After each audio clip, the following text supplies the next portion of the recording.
सुन के कोई ना फिरे ईमान।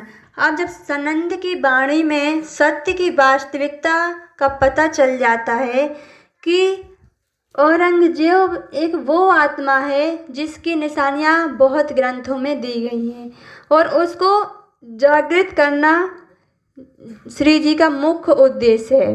इस प्रकार से सबका ईमान दृढ़ हो गया। जब पहुँचे शाह कुमार को टूक टूक होवे सुल्तान। अब जब औरंगजेब बादशाह तक यह वाणी पहुँचेगी कि आगे की बात कही गई है, क्योंकि जो भेद हैं, जो आज तक कुरान के रहस्य कोई नहीं खोल पाया था, वो श्री जी ने सनंद की वाणी के माध्यम से खुलासा कर दिया। तो कहा गया कि जो शाकुमार की आत्मा है वह अपने प्राणेश्वर की पहचान को देख करके टूक टूक हो जाएगी, अर्थात पूरा समर्पण कर देगी। इन बखत पाठक के कछु दिल में भई शक, और इस समय पाठक के दिल में एक संशय पैदा हो जाता है कि देखी अंदर विचार के कैसी बात माफक। और जब उसने सनंद के अर्थों को देखा कि इसमें तो परमात्मा की पूर्ण पहचान दी गई है और इसकी यह बात जन जन तक फैलने से यह सिद्ध हो जाएगा कि जो आखिर में 28वें कलयुग में पूर्ण ब्रह्म परमात्मा का अवतरण होना है, वह अवतरण हो चुका है। पधराए अपने घरों बिछोने पर साज। अब जो पाठक है वह श्री जी को अपने घर लाते हैं और सुंदर से बिस्तर पर उनके लिए विराजमान होने की कहते हैं कि आप इस पे विराजमान हो जाइए, इस प्रकार से प्रार्थना करते हैं। बातें राजे सब करी वीतक अपनी तहाज। और उन्होंने जागने के ब्रह्मांड का जो वृत्तांत है वह सब कह देते हैं। का यहाँ से ती आए के साथ को दिया दीदार, तुमको सैया हुक्म जो भेजा परवरदिगार।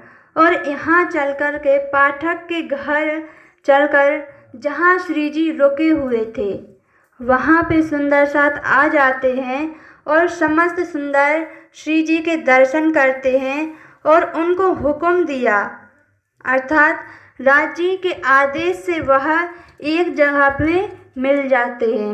अब कहते हैं कि अब किस प्रकार से औरंगजेब तक यह संदेश पहुंचाया जाए, उस पे सब लोग सब सुंदर साथ विचार विमर्श करते हैं।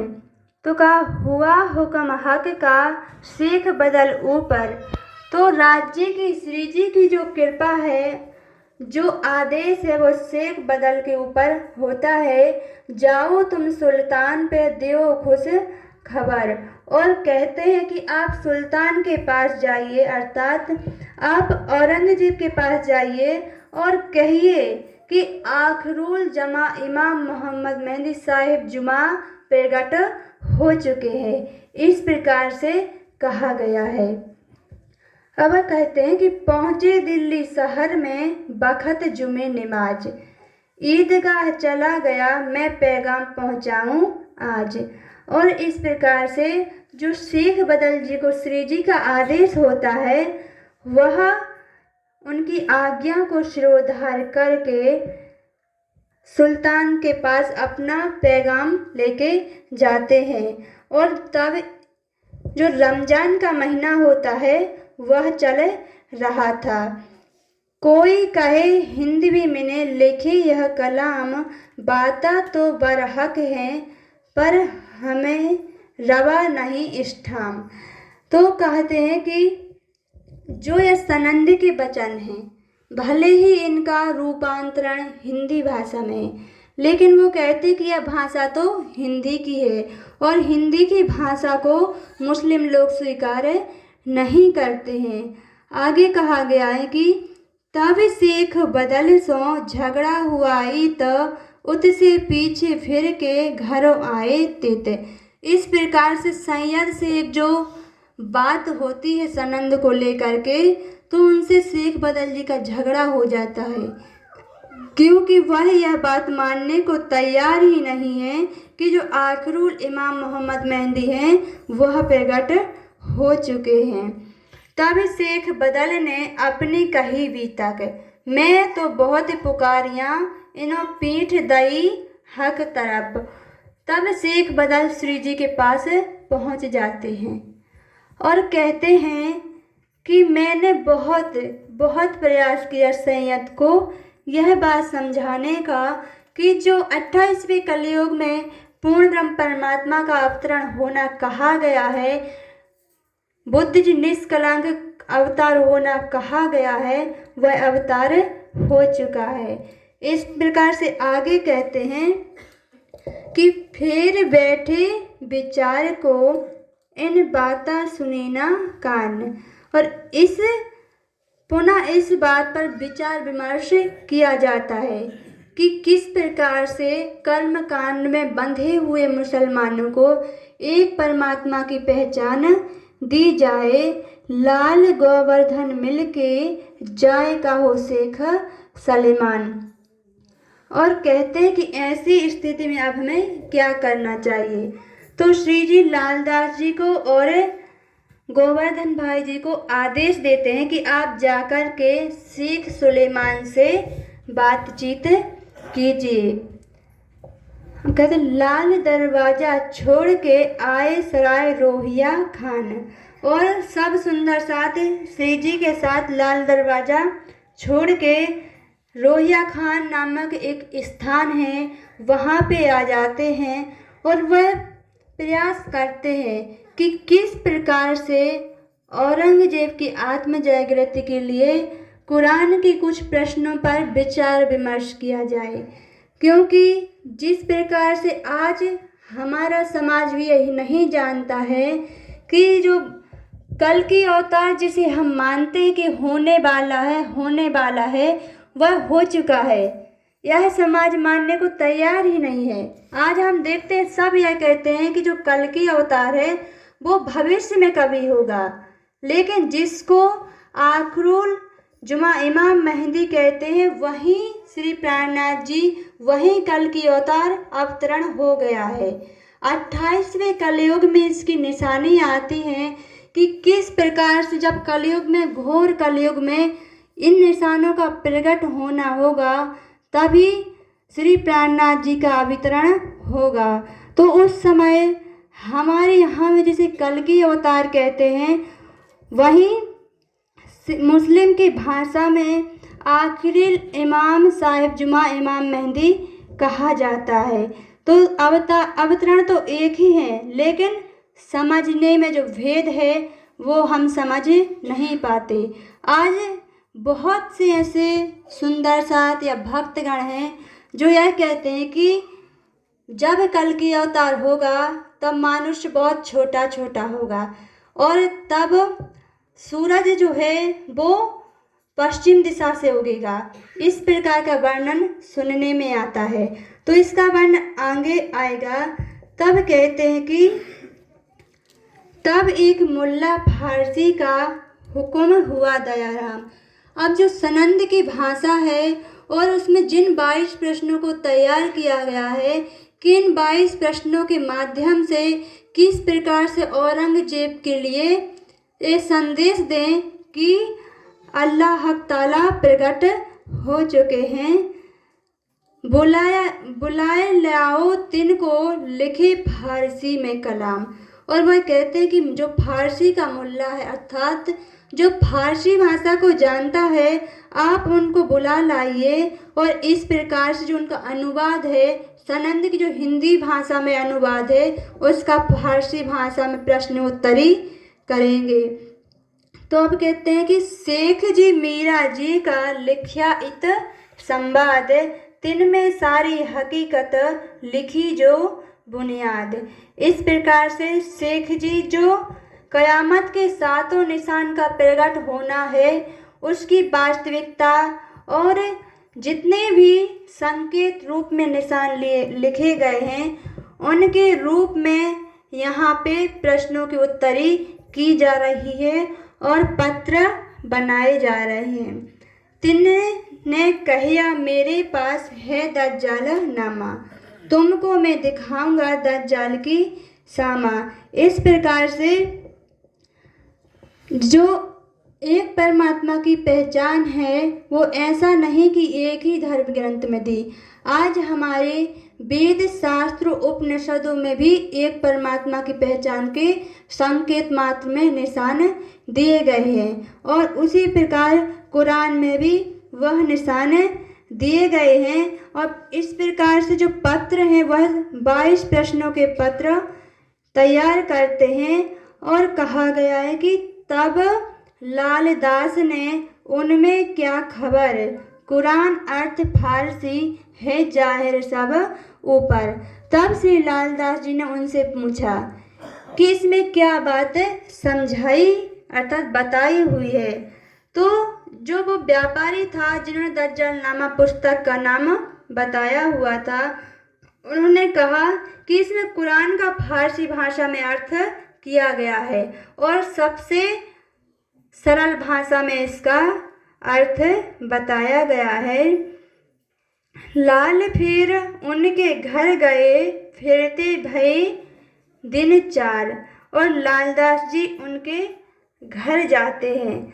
इस प्रकार से जो दज्जाल नामा एक पुस्तक थी उनको पाने के लिए अर्थात उनमें जो वर्णन आता है उसके लिए ढूंढते ढूंढते वह उनके पीछे जाते हैं और इस प्रकार से बहुत परेशानियों के बाद उनके लिए वह दज्जाल नामा जो पुस्तक है वह मिलती है। अब कहते हैं कि रसूल साहिब की बात को कबहू ना सुने कान, क्योंकि जो रसूल मोहम्मद साहिब ने बताया था कि कैसे किस समय पूर्ण ब्रह्म परमात्मा का अवतरण होगा, तो उनकी बात कुरान में संकेत रूप में लिखी हुई है, लेकिन उनका जो वर्णन लिखा हुआ है वह किसी ने भी अपने धाम अर्थात अपने हृदय में धारण नहीं किया।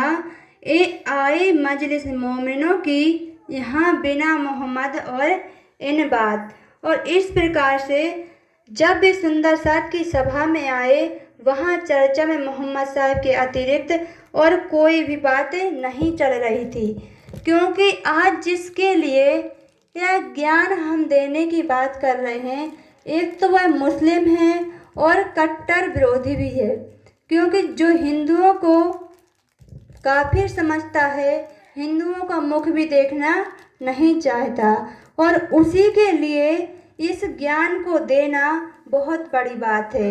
आज हम हिंदू को ही हिंदू का ज्ञान नहीं दे सकते, लेकिन यहाँ कितनी बड़ी बात कही गई है कि हिंदू होकर भी एक मुस्लिम की आत्म जागृति करना कितनी बड़ी बात है। अब आगे कहते हैं कि किस प्रकार से वहाँ पे पत्रों का बनाने की बात कहते हैं कि मोहम्मद कहे सुनो साथ जी, जो तुम में बीता कर लिखी लोमो फूज में तुम्हारे ताले हक। श्री मोहम्मद जी सुंदर साथ को कहते हैं कि जो हम सबकी बीती बात है अर्थात जो घटनाक्रम हमारा चल रहा है लिखी महफूज में, क्योंकि हमारा जो संबंध है वह मूल संबंध एक पूर्ण ब्रह्म परमात्मा से है और यह हमारे भाग्य में लिखा हुआ है कि हमें भले ही कितने कष्टों का सामना क्यों ना करना पड़े, लेकिन जो परमात्मा है वो पल पल हमारे साथ है। क्योंकि वाणी में भी कहा जाता है कि मोहम्मद कहे मोहम्मद तुम मोमिनों पर दम दम जो बरतत सो सब इश्क हक का पल पल मेहर करत, कि भले ही इस जागने के ब्रह्मांड में आपके लिए कितने कष्ट क्यों ना सहने पड़े, भले ही आपको कदम कदम पे परीक्षा ही क्यों ना देनी पड़े, लेकिन जो एक पूर्ण ब्रह्म परमात्मा है, जो सच्चिदानंद परमात्मा है, वह आपके ऊपर पल पल अपनी मेहर बरसा रहा है। आज उन्हीं की कृपा से इस वाणी का प्रचार प्रसार हो रहा है। क्योंकि इतनी सामर्थ्य किसी में नहीं है कि अपने ऊपर कुछ लेके कर सके। तो इसी प्रकार से अब आगे वर्णन आता है कि घरों रजवी खान के फिरे दिन 10-20, चर्चा बात रसूल की उम्मीद नहीं जगदीश। कि रिजवी खान जो हैं उनके घर में 10-20 दिन तक गए। उन्होंने मोहम्मद सल्लल्लाहु अलैहि वसल्लम की चर्चा की और बताया कि उनमें किस प्रकार से वहाँ पे इनका वर्णन आया हुआ है। शेख निजाम के घरों फिरत रहे एक मास, बातें फजर उतारने के कहे दिखाई अनेक। कि सुंदर साथ शेख निजाम के घर 1 महीने तक रहते हैं और अपना कर्तव्य पूरा करने के लिए सुंदर सातों में एक दूसरे में विचार करते हैं और समझाते हैं कि हमें किस प्रकार से आगे का कार्य करना है।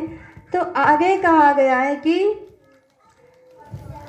बैठे जाए एक ठौर, करने लगे परियान, अब कासिद भेजिए इनको दीजिए निशान। सब सुंदर साथ एक एकांत स्थान में बैठ गए और आपस में इस बात का विचार विमर्श करते हैं कि किस प्रकार से सभी निशानों को, जो एक परमात्मा के जाहिर होने के निशान हैं, उनको किस प्रकार से औरंगजेब के पास पहुंचाया जाए। तो हकीकत क़यामत की और पहचान इमाम, हजरत ईसा आइया, हकीकत दीन इस्लाम।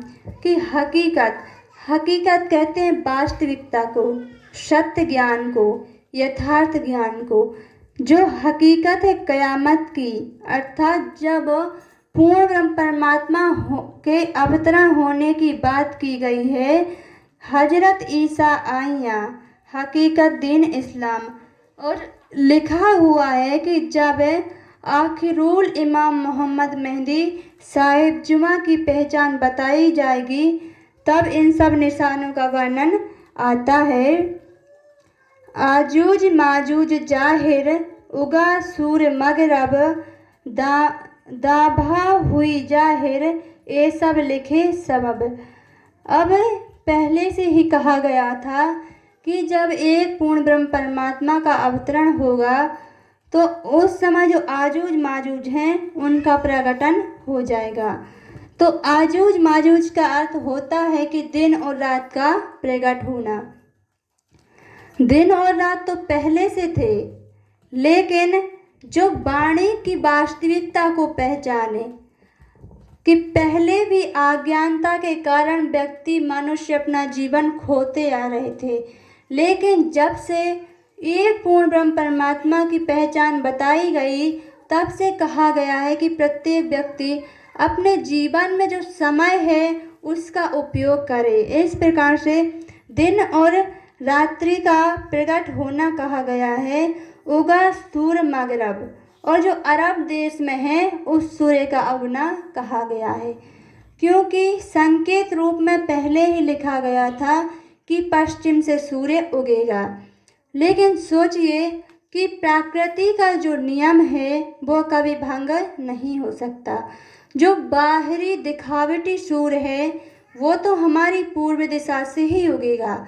जिस प्रकार से सूर्य का अर्थ होता है प्रकाशवान, जिसके प्रकाश में किसी भी चीज में अंधकार ना रहे, अर्थात सूर्य के प्रकाशित होने के बाद ऐसी कोई भी चीज नहीं रहती जिसको हमें यह पता ना चले कि यह चीज क्या है। उसी प्रकार से जब श्री प्राणनाथ जी का अवतरण हुआ, उससे पूर्व जब रसूल मोहम्मद साहिब आए थे, वह अरब देश में आए थे और उस समय उन्होंने एक परमात्मा की पहचान के जो निशान दिए हुए थे, और परमात्मा ने अपने ज्ञान के द्वारा जिस प्रकार से अंधकार के कारण हमें यह पता नहीं चलता कि इस चीज़ का वास्तविक क्या है या यह चीज़ रखी हुई है तो वह क्या है। लेकिन जब प्रकाश में हमें दिखता है तो यह ज्ञान हो जाता है। ठीक उसी प्रकार से जब पूर्ण ब्रह्म परमात्मा इस कलयुग के ब्रह्मांड में आए तो जो अज्ञानता की नींद थी, अर्थात जो माया मोह अहंकार, जिसका आज तक हमें यह ज्ञान नहीं था कि हम इसी में अपना जीवन देंगे तो हमारा जो जीवन है उसका भविष्य में आगे क्या होगा। क्योंकि प्रत्येक व्यक्ति अगर धर्म से जुड़ता है तो सिर्फ 3 कार्य से 3 प्रश्नों के उत्तर पाने के लिए ही जुड़ता है।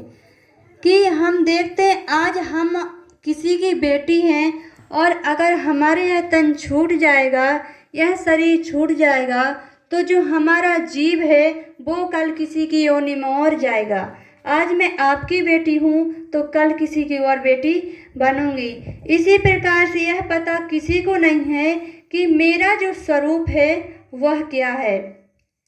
लेकिन जैसा कि हमारे वाणी के मूल 3 प्रश्न बताए जाते हैं कि मैं कौन हूँ, मैं कहाँ से आया हूँ और इस शरीर को छोड़ने के बाद मैं कहाँ जाऊँगा। तो जब पूर्ण ब्रह्म परमात्मा 400 वर्ष, आज से 400 वर्ष प्रकट हुए तो उन्होंने इन सारे प्रश्नों के उत्तर स्पष्ट कर दिए। क्योंकि मूल रूप से इन्हें प्रकाश सूर्य कहने का अर्थ यही है कि जिस प्रकार से सूर्य के प्रकाश में कोई चीज़ छिपी नहीं रह जा सकती, उसी प्रकार से एक परमात्मा के जाहिर होने के बाद जो संसार में माया मोह अज्ञानता, जिसको हमने आज तक सब कुछ मान रखा था, तो उनके ज्ञान से यह निश्चित हो गया कि अगर हमारे जीव को भावसागर से पार कराना है तो हमें किस प्रकार का ज्ञान चाहिए होगा। अब वर्णन आता है कि दावतुल अर्ज, एक जानवर का वर्णन आता है कि जब अल्लाह ताला का प्रकटन होगा तो वह दिखाई पड़ेगा, तो उसकी सूरत का वर्णन आता है कि उसकी शेर की जैसी छाती होगी। ऐसा वर्णन आता है कि जो दावतुल अर्ज है उसकी शेर की जैसी छाती होगी, गीदड़ की जैसी पीठ होगी और मुर्गे की जैसी गर्दन होगी और हाथी के जैसे कान होंगे। देखने में बड़ा ही विशाल होगा और जो उसका शकल होगा वह मनुष्य के जैसा होगा। इस प्रकार से इस दावतुल अर्ज का वर्णन आता है।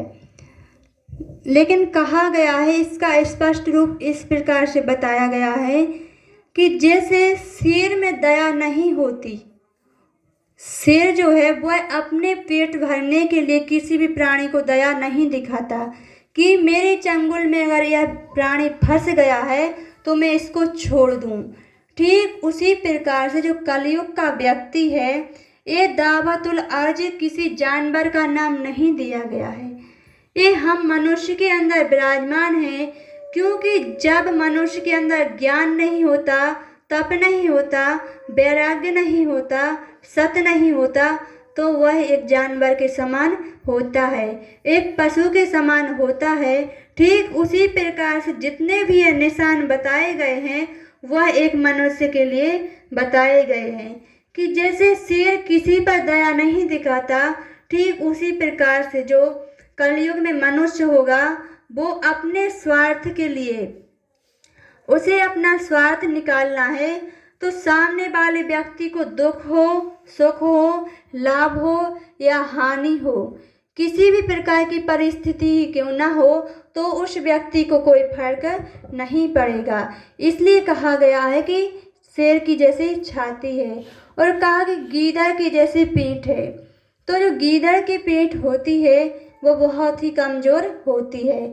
ठीक उसी प्रकार से जो मनुष्य है उसका जो दिल है वह धर्म की तरफ बिल्कुल ही नहीं लगेगा कि अगर कोई उसे धर्म की बात कहेगा तो वह दूर दूर भागेगा। इसी प्रकार से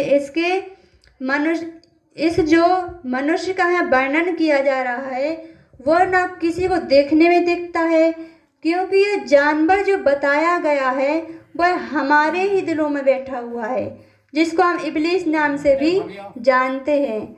अब कुरान पढ़ने वाले भी देखते कि इस दज्जाल का वर्णन है तो वो देखते कि इतना बड़ा राक्षस दिखाई देगा, लेकिन ऐसा ये जो बातुनी अर्थ होते हैं, क्योंकि एक कारण होता है और एक उसका महाकरण होता है। ठीक उसी प्रकार से जाहिरी अर्थ बताए जाते हैं और इनके जो बातुनी अर्थ होते हैं वह अलग ही होते हैं। और आगे अब इनका वर्णन आता है कि अब समस्त सुंदर सात को उन्होंने 22 प्रश्नों को तैयार किया और अब सोचते हैं कि मैं किस तरह से मुगलों तक इन पत्रों को पहुंचाऊं। तो आगे वर्णन आता है कि कुरान हदीसों की शाहिदी देखे लिखे बनाए, वास्ते फर्ज उतारने ए पहुंचाए जाए। अब कहते हैं कि जो नलवे अर्थात जो पत्र तैयार किए गए तो उनमें हदीसों की साक्षी लिखी हुई हैं, कुरान पक्ष की साक्षी लिखी हुई हैं। इस प्रकार से हर एक चीज़ को साक्षी लेकर के उन्होंने प्रमुख 5 नलवे तैयार किए, अर्थात जो 5 पत्र हैं उनको वो तैयार करते हैं और उनमें प्रत्येक ग्रंथ को लेके जो मुस्लिम ग्रंथ के वेद कतिब पक्ष हैं उनको साक्षी मान करके हर एक की निशान देते हैं। कानजी को कासिद कर नलवे दिए हाथ, कीतिक कर शामिल किए रहियो इनके साथ। और जो कांजी भाई हैं उनके लिए संदेश वाहक बना करके श्री जी उनको वह पत्र देते हैं और विशेष प्रकार के जो 5 नाम हैं वह कहते हैं कि आप उन तक पहुंचा दीजिए। एक नलवा शेख इस्लाम पर, दूजी रिजवी खान।